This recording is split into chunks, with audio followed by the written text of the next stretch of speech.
तो वहीं बीपीएससी की परीक्षा में कथित धांधली को लेकर पटना के गांधी मैदान में चल रहा धरना प्रदर्शन पुलिस ने खत्म करवा दिया है। इस दौरान अनशन पर बैठे जनसुराज पार्टी के अध्यक्ष प्रशांत किशोर को सोते सोते पुलिस उठाकर एम्स ले गई। पुलिस के इस एक्शन के दौरान गांधी मैदान में जमकर हंगामा हुआ है।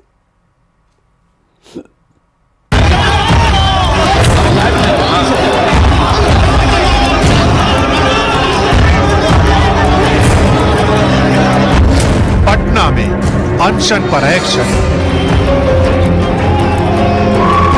सो रहे थे प्रशांत किशोर, उठा ले गई पुलिस।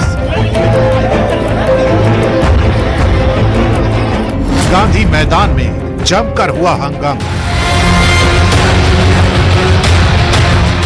बीपीएससी परीक्षा में कथित धांधली को लेकर जिस अनशन का आगाज जनसुराज पार्टी के अध्यक्ष और उनके समर्थकों द्वारा किया गया था, उसके अंत के लिए पटना पुलिस प्रशासन ने ऐसा वक्त चुना कि किसी को उम्मीद नहीं थी।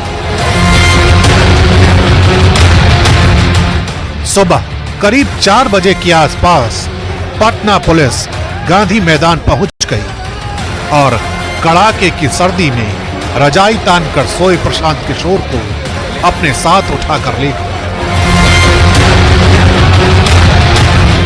लेकिन ये सब कुछ इतनी आसानी से नहीं हुआ। पुलिस को प्रशांत किशोर की गिरफ्तारी के लिए कड़ी मेहनत करनी पड़ी, क्योंकि गुस्साए समर्थकों ने इस दौरान जमकर हंगामा किया। पुलिस अरे तो प्रशांत सर का ये चश्मा देखिए उठा करके फेंका गया। जब मैं बचाने के लिए गया तो उठा करके हमको इसमें चोट लगी है, इसमें चोट लगी है। इसके बाद जब मैं गया तो वो जो है गाली गलौज किया। इसके बाद जो है मेरा मोबाइल जो है छूट गया, तो मैं वो देखने के लिए गया तो जानकारी दी कि कहां लेके जा रहे हैं? नहीं, ये कुछ जानकारी नहीं दिया है। लेकिन पूरी तैयारी के साथ पहुंची पुलिस ने अपने एक्शन में कोई कोताही नहीं बरती और प्रशांत किशोर को एम्बुलेंस में बैठाकर अपने साथ ले गए। इस दौरान उनके समर्थकों ने पुलिस पर प्रशांत किशोर के साथ हाथापाई और थप्पड़ मारने का भी आरोप लगाया। ये कहां लेके जाएगी सरकार ने जाने, लेकिन 3:30 बजे भोर में सोए हुए लोगों पे लाठी चलाना, लात चलाना, अब प्रशांत को मंच पर में पुलिस के द्वारा फेस पे मारा गया। मतलब जानलेवा हमला करने की कोशिश है। प्रशांत किशोर पर प्रशासन के द्वारा हाथ चलाना बिल्कुल निंदनीय है। ठीक है, इन्होंने किसी तरह गैर कानूनी काम नहीं किया। एक जगह पे उन्होंने सत्याग्रह का काम किया। इनके जुड़ाव से सरकार डर गई है। किसी को नहीं बताया गया है गुप्त रूप से कहां लेकर जा रहा है। इसी बात का हम लोग विरोध कर रहे हैं कि कम से कम बताइए इनको कहां लेकर जा रहे हैं, और उनको बताया नहीं जा रहा है समर्थन। इस दौरान सर्दी से बचाव के लिए रखे गए गद्दे और कंबलों को भी एक गाड़ी में इकट्ठा कर लिया गया और उन्हें भी पुलिस अपने साथ ले गई। ये प्रशांत किशोर के अनशन का चौथा दिन था। महात्मा गांधी की जो है प्रतिमा देख रहे हैं और यहीं पे प्रशांत किशोर जो है वो 2 जनवरी से आमरण अनशन पर बैठे थे और आमरण अनशन जो है वो था बीपीएससी का री एग्जामिनेशन की मांग को लेकर के प्रशांत किशोर, उनके समर्थक के साथ साथ जो बीपीएससी के जो अभ्यर्थी हैं वो भी यहाँ पे आमरण अनशन पर बैठे हुए थे। हालांकि प्रशासन लगातार उनके इस आमरण अनशन को अवैध घोषित कर रही थी और प्रशांत किशोर से ये अनुरोध किया जा रहा था कि आप जो है जो धरना स्थल जिला प्रशासन की तरफ से तय किया गया है, सरकार की तरफ से तय किया गया गर्दनी बाग, वहां जाकर के आप आमरण अनशन कीजिए। लेकिन प्रशांत किशोर जो है वो मानने को तैयार नहीं थे। उनका कहना था कि जब तक हमारी मांग नहीं मान ली जाएगी तब तक हम यहाँ पे डटे रहेंगे। आरोप है कि प्रशांत किशोर प्रतिबंधित क्षेत्र में धरना दे रहे थे। उन्हें गर्दनी बाग में धरना शिफ्ट करने का नोटिस दिया गया था। इस सिलसिले में उनसे कई बार आग्रह किया गया था, लेकिन वो गांधी मैदान में अनशन पर अड़े रहे। इसलिए उनके ऊपर सरकारी काम में बाधा पहुंचाने का आरोप लगाया गया। प्रशांत किशोर के खिलाफ 2 केस दर्ज किए गए और अब उन्हें कोर्ट में पेश किए जाने की तैयारी है। तमाम पोस्टर जो है ये सहारा था इस आंदोलन का, जिसके तहत जो है प्रशांत किशोर आवाज बुलंद कर रहे थे, सरकार के खिलाफ जो है आवाज बुलंद कर रहे थे। मैंने तो बस नौकरी मांगी थी, आपने लाठी मारा, थप्पड़ मारा, पानी से भिगाया, एफआईआर किया, अपराधी बना दिया। आयोग ही आयोग है। पटना में का बा, थप्पड़बाजी डीएम बा, बाहरी सरकार बा, लाठी वाली पुलिस बा, आयोग बा। तो इस तरह से पोस्टरों के जरिए, नारे के जरिए जो है सरकार को घेरने की लगातार कोशिश जो है प्रशांत किशोर की तरफ से की जा रही थी, उनके समर्थकों के द्वारा किया जा रहा था। लेकिन सरकार जो है वो उनकी बातों को मानने को तैयार नहीं थी। सरकार ने साफ तौर पे कहा था कि कोई जो है एग्जाम कैंसिल नहीं होगा, चूंकि बीपीएससी ने साफ तौर पे कह दिया है कि कहीं भी पेपर लीक नहीं हुआ है, कहीं भी कोई गड़बड़ी नहीं हुई है। 2 जनवरी से प्रशांत किशोर अनशन पर बैठे थे। फिलहाल पटना जिला प्रशासन की तरफ से कहा गया है कि प्रशांत किशोर समेत गिरफ्तार किए गए सभी लोग स्वस्थ हैं।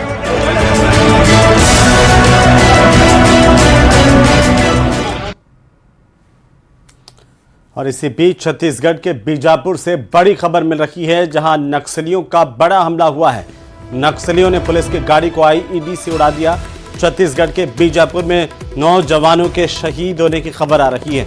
बड़ी खबर है, बहुत बड़ी खबर इस वक्त की छत्तीसगढ़ के इलाके से, जहां पर बड़ा नक्सली हमला किया गया है। 8 जवान इस दौरान गंभीर रूप से घायल हुए हैं। और साथ ही बीजापुर में 9 जवानों के शहीद होने की खबर भी मिल रही है। ये बड़ी खबर इस वक्त की। आपको बता दें कि छत्तीसगढ़ के बीजापुर में नक्सलियों की तरफ से बड़ा हमला हुआ है। आईईडी हमले में 9 जवान शहीद हुए हैं, 8 जवान गंभीर रूप से घायल हैं। तो बहरहाल ये तस्वीरें देखिए किस तरीके से नक्सलियों ने बड़ा हमला किया। सड़क के बीचों बीच जो रास्ता है उसके बीचों बीच आईईडी लगाया था और उसमें ब्लास्ट किया, और इसी ब्लास्ट की वजह से 8 जवान जहां गंभीर रूप से घायल हुए हैं, तो वहीं 9 जवानों को शहादत देनी पड़ी है। नक्सलियों ने पुलिस की गाड़ी को आईईडी से उड़ा दिया। छत्तीसगढ़ के बीजापुर की ये तस्वीरें आपकी टीवी स्क्रीन पर है। आपको बता दें कि नक्सलियों की तरफ से बीजापुर में ये बड़ा हमला किया गया है, जहां पुलिस की गाड़ी को आईईडी लगा करके नक्सलियों ने उड़ा दिया, जिसमें 9 जवानों की शहादत हुई है। छत्तीसगढ़ के बीजापुर में 9 जवान शहीद हुए हैं। नक्सलियों की तरफ से ये बड़ा हमला किया गया। आईईडी लगा करके पुलिस के वाहन को नक्सलियों ने उड़ा दिया।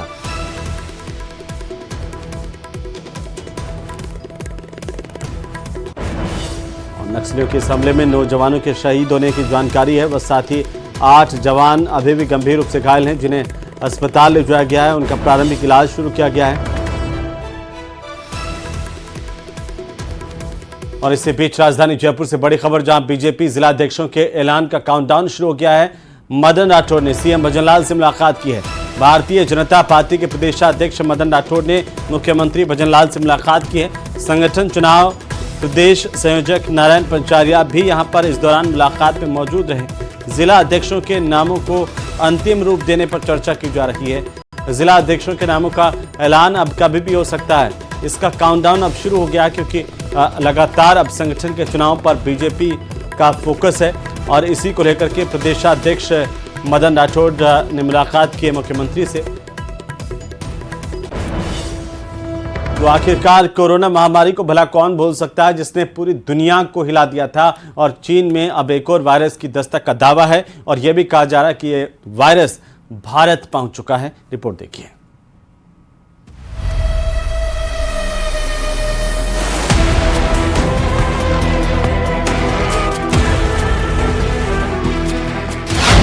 नया वायरस कर रहा असर,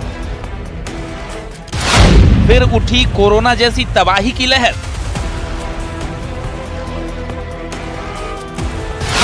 चीन के अस्पतालों में मरीजों की भीड़।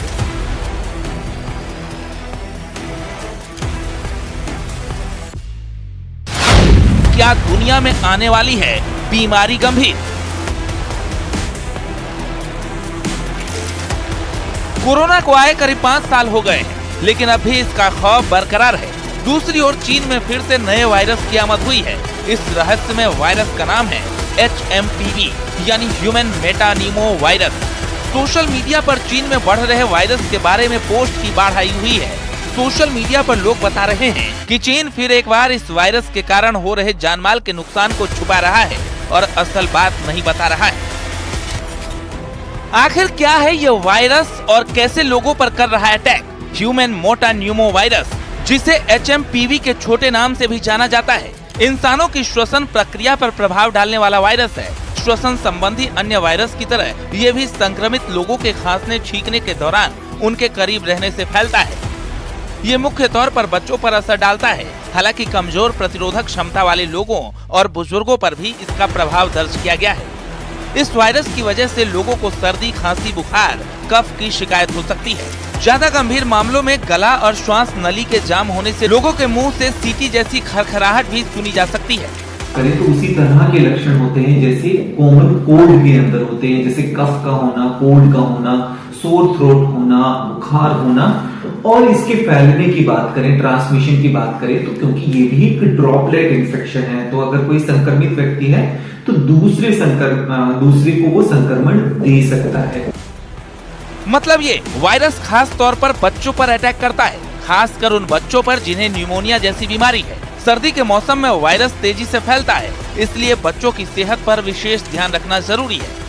ये निमोनिया से मिलता जुलता, निमोनिया लाइक वायरल इलनेस से मिलता जुलता वायरस है, जिसकी वजह से बच्चों में वायरल लाइक सिम्टम होते हैं, फ्लू की तरह के सिम्टम होते हैं। और ये सिम्टम्स को वॉच करना बहुत जरूरी है, क्योंकि बच्चों में इस समय अगर निमोनिया हो जाए फ्लू के साथ या सेकेंडरी इन्फेक्शन हो जाए तो इसका बहुत ज्यादा प्रकोप बढ़ सकता है। हालांकि WHO ने चीन के नए वायरस पर चुप्पी साध रखी है, तो वहीं स्वास्थ्य सेवा महानिदेशालय यानी DGHS के अधिकारी डॉक्टर अतुल गोयल ने कहा कि चीन में HMPV के प्रसार को लेकर घबराने की जरूरत नहीं है। उन्होंने सभी श्वसन संबंधी संक्रमणों के मामलों में सावधानी बरतने का सुझाव दिया है। ऐसी कोई सीरियस बीमारी नहीं है जिससे चिंता करने की जरूरत है। इन दिनों, सर्दी के दिनों में रेस्पिरेटरी वायरस इन्फेक्शंस होते हैं और हमारे हॉस्पिटल्स और इंस्टीट्यूशंस इनको हैंडल करने के लिए तैयार हैं। बेड्स की भी अवेलेबिलिटी है, ऑक्सीजन वगैरह की भी अवेलेबिलिटी है। स्पेसिफिकली दवाइयाँ चाहिए नहीं होती बिकॉज इसके अगेंस्ट कोई स्पेसिफिक एंटीवायरल ड्रग्स है नहीं। खबर यह है कि चीन के कई इलाकों में अघोषित आपातकाल लग चुका है, अस्पतालों से लेकर श्मशान तक अलर्ट जारी हो चुका है। तो सवाल उठता है कि क्या एक बार फिर दुनिया एक और महामारी की चपेट में आने वाली है? Bureau report, news 18। और चलिए अब बात करेंगे महाकुंभ की। प्रयागराज महाकुंभ के अद्भुत और अलौकिक रंग दिखने लगे हैं। आस्था के इस महापर्व में आने वाले करोड़ों श्रद्धालुओं को इस बार दुनिया का सबसे विशाल 3D महामृत्युंजय यंत्र देखने को मिलेगा। तो वहीं श्रद्धालुओं की सुविधा के लिए रिकॉर्ड टाइम में 426 मीटर स्टील ब्रिज बनकर के तैयार हो गया है।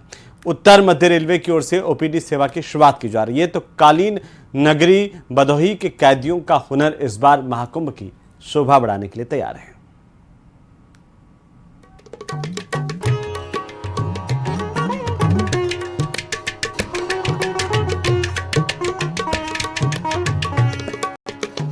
भक्ति और आस्था के महापर्व प्रयागराज महाकुंभ के शुरू होने का समय जैसे जैसे नजदीक आ रहा है, वैसे वैसे महाकुंभ के अद्भुत और अलौकिक रंग देखने को मिल रहे हैं। विश्व के सबसे बड़े धार्मिक मेले की तैयारी लगभग पूरी हो गई है। आस्था के महापर्व में आने वाले श्रद्धालुओं को इस बार दुनिया का सबसे विशाल 3D महामृत्युंजय यंत्र देखने को मिलेगा। 52 फीट ऊंचा, 52 फुट लंबा और 52 फीट चौड़ा महामृत्युंजय यंत्र का निर्माण सभी आध्यात्मिक और वैज्ञानिक पक्षों का ध्यान में रखकर किया गया है। सिद्ध महामृत्युंजय संस्थान के पीठाधीश्वर स्वामी सहजानंद सरस्वती की ओर से इसे कुंभ क्षेत्र के झूसी क्षेत्र में स्थापित किया जा रहा है। ये यंत्र मानसिक शांति और सकारात्मकता के साथ महाकुंभ में ग्रहों के विपरीत असर को कम करने वाला भी होगा। मृत्युंजय जग के आधारा, जपे नाम सो उतरे पारा। पर्यावरण पे चलते चलते चलते चलते चलते पर्यावरण युक्त हो, पॉलीथीन मुक्त हो ये धरा, तो सकारात्मकता कैसे आएगी? तो महामृत्युंजय यंत्र को 52 अक्षरों का जो महामृत्युंजय यंत्र मंत्र है, तो उसी आधार पे 52 फीट बाय 52 फीट और 52 फीट ऊंचा प्रयागराज में पूर्ण महाकुंभ 2025 में ये बन के तैयार होगा। प्रयागराज महाकुंभ में संगम स्थल तक पहुंचने में श्रद्धालुओं को किसी तरह की असुविधा न हो, इसके लिए योगी सरकार की ओर से पाफामऊ में गंगा नदी पर 426 मीटर लंबा स्टील ब्रिज बनकर तैयार हो गया है। 4500 टन स्टील से बने इस पुल को करीब 100 वर्कर्स ने रिकॉर्ड 45 दिनों में बनाया है। देखिए, जो स्टील ब्रिज है वो एक तरह से पाइल ब्रिज है। स्टील ब्रिज बहुत तरह के बनते हैं, लेकिन पाइल स्टील ब्रिज है, ठीक है, बहुत स्ट्रांग बनाया गया है मेला को देखते हुए। क्या कितना समय इसको लगा बनाने में? समय इसमें लगा है 45 डेज से 50 डेज तक लगा है। लमसम 2 महीने के आसपास जो है टाइम इसमें लग चुका है बनाने में। कितना इसमें मटेरियल यूज हुआ, क्या इसकी कैपेसिटी है? देखिए, कैपेसिटी तो इसका बहुत है। ऐसे हम लोग ऑलरेडी इस पे 150 टन का क्रेन जो है मूव कर चुके हैं बहुत बार। 100 टन 150 टन का क्रेन मूव कर चुके हैं, तो कैपेसिटी तो इसको अच्छा है, बाहर न जाने के लिए कोई इसमें दिक्कत। महाकुंभ को उत्तर प्रदेश सरकार दिव्य, स्वच्छ, सुरक्षित और डिजिटल के साथ साथ स्वस्थ महाकुंभ बनाने में जुटी हुई है। उत्तर मध्य रेलवे की ओर से श्रद्धालुओं को आपातकालीन उपचार मुहैया कराने को लेकर रेलवे प्रबंधन सतर्क है। इसी कड़ी में उत्तर मध्य रेलवे की ओर से प्रयागराज रेलवे स्टेशन पर हॉस्पिटल बनाया गया है, जिसमें ओपीडी की भी सुविधा दी जा रही है। सारी व्यवस्था यहाँ पे मौजूद है। जैसे कि अगर किसी को छाती में दर्द हो जाता है या किसी को अनरिस्पॉन्सिवनेस या किसी को फ्रैक्चर या कोई भी समस्या ऐसे हो जाती है तो उसके लिए सभी सुविधा यहाँ पे मौजूद है। जैसे कि कार्डियक मॉनिटर, ऑक्सीजन, डिफिब्रिलेटर और स्ट्रेचर, और जैसे कि शिफ्टिंग के समय कोई समस्या ना आए तो यहाँ पे एक एडवांस लेवल की स्ट्रेचर मौजूद है और ऑक्सीजन कंसंट्रेटर मशीन है, सक्शन मशीन है। किसी को ब्लीडिंग हो जाता है, ट्रॉमा हो जाता है तो सक्शन करने में सक्शन मशीन भी यहाँ पे मौजूद है। महाकुंभ में कालीन नगरी भदोही के कैदियों का हुनर भी शोभा बढ़ाता दिखाई देगा। ज्ञानपुर जिला कारागार के बंदियों की ओर से तैयार महाकुंभ का लोगो, वॉल हैंगिंग और 120 विशेष कालीन के वाहन को भदोही डीएम ने हरी झंडी दिखाकर रवाना किया। भदोही डीएम ने बताया कि 31 बंदियों ने करीब 1.5 महीने की मेहनत से प्रयागराज महाकुंभ के लिए कुल 120 कालीन तैयार की है। और इसमें मुख्य आकर्षण है जो हमारे महाकुंभ का जो लोगो बनाया गया है, इस लोगो को भी भेजा जा रहा है और ये सब कुछ यहाँ पर मशीनों से भी और हैंड क्राफ्टेड मशीनों से लूम पर भी बनाए गए प्रोडक्ट्स हैं और इनकी एक रिजनेबल वैल्यू रखी गई है ताकि इनकी डिमांड के अनुसार इनकी बिक्री भी वहाँ हो सके और जिससे हमारा जेल प्रशासन भी प्रोत्साहित होगा और जो हमारे कैदी बंधु हैं जिन्होंने इनको बनाया है उनको भी प्रोत्साहन मिलेगा। और हम बता दें कि महाकुंभ की शुरुआत 13 जनवरी को पौष पूर्णिमा से होगी और 26 फरवरी तक महाशिवरात्रि तक रहेगी। योगी सरकार महाकुंभ में श्रद्धालुओं के लिए कई ऐसी नई सुविधाएं करने जा रही है, जिससे प्रयागराज इन 45 दिनों के लिए दुनिया का सबसे हाईटेक शहर बनेगा। महाकुंभ 2025 में 4 गिनीज वर्ल्ड रिकॉर्ड बनाए जाएंगे। इसके माध्यम से मेला प्रशासन पूरी दुनिया को ग्रीन और स्वच्छ महाकुंभ का संदेश देगा। Bureau report, news 18।